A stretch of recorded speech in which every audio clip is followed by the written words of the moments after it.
Of the NRL's Telstra Premiership. To get a clearer picture of how this latest decision will affect rugby league, we're joined now by ARLC Commission Chairman Peter V'landys.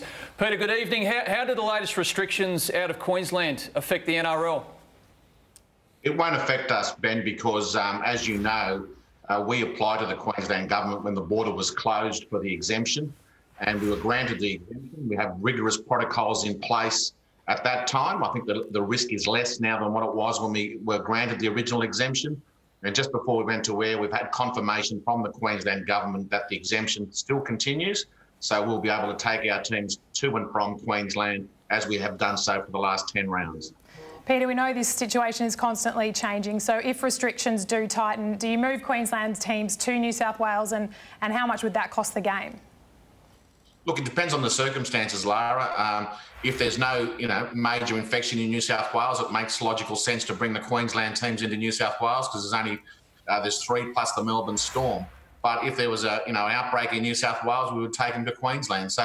And the NRL management have got various contingencies in place and various options to look at if the worst comes to worst. But at the moment, I'm pretty optimistic. The New South Wales government has got the infection under control. The most important part is that you can trace the infection, and at the moment all infections in New South Wales can be traced back to a cluster, and while that's the case, there is not a problem, and I'm very confident in the next 2 weeks those clusters will be eradicated. So along those lines then, Peter, I take it you're confident there's no chance the competition would have to stop again? No. Look, as I said, we've got various options available to us to ensure that we see the competition out. It would have to be a major catastrophe, with COVID around Australia for the competition to stop, and I can't see that happening. Peter, while we've got you here, on to other matters. Phil Gould, the conflict or the possible conflict of Phil Gould being involved, given his history around the game. Why are you so confident that what you want him to do will work? Look, what I want Phil to do is give us some of his experience and knowledge and ability. And one area that I think he excels in is junior development and bringing junior players through. We have a challenge in the Pacific nations and New Zealand as nurseries. We need to do a lot better in those areas. And Phil's seen as an icon both in the Pacific Islands and New Zealand. And I think that we can do some really big picture stuff in those areas. And I can't think of anyone better than Phil Gould to do it. Okay, speak of junior development. My understanding is the New South Wales Rugby League and the Queensland Rugby League are responsible for junior development across both states, which is not under the jurisdiction of the NRL. So I'm just wondering then how that fits with Phil Gould and whether you have to change something to make it happen.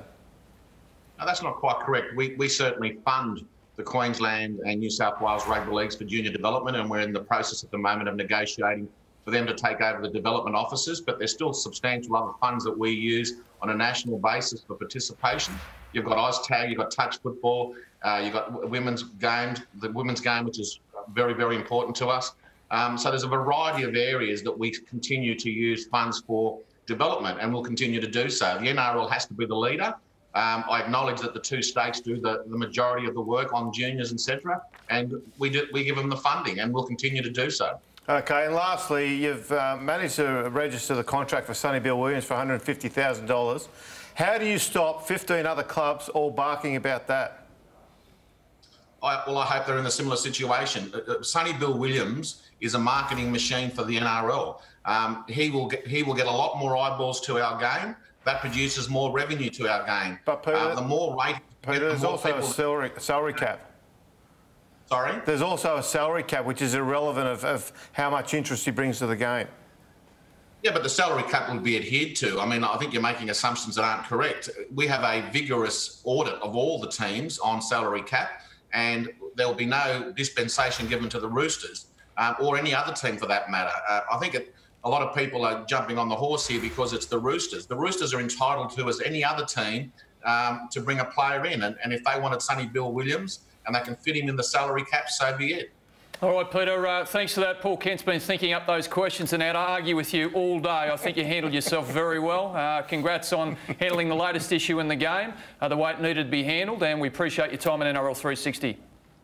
My pleasure.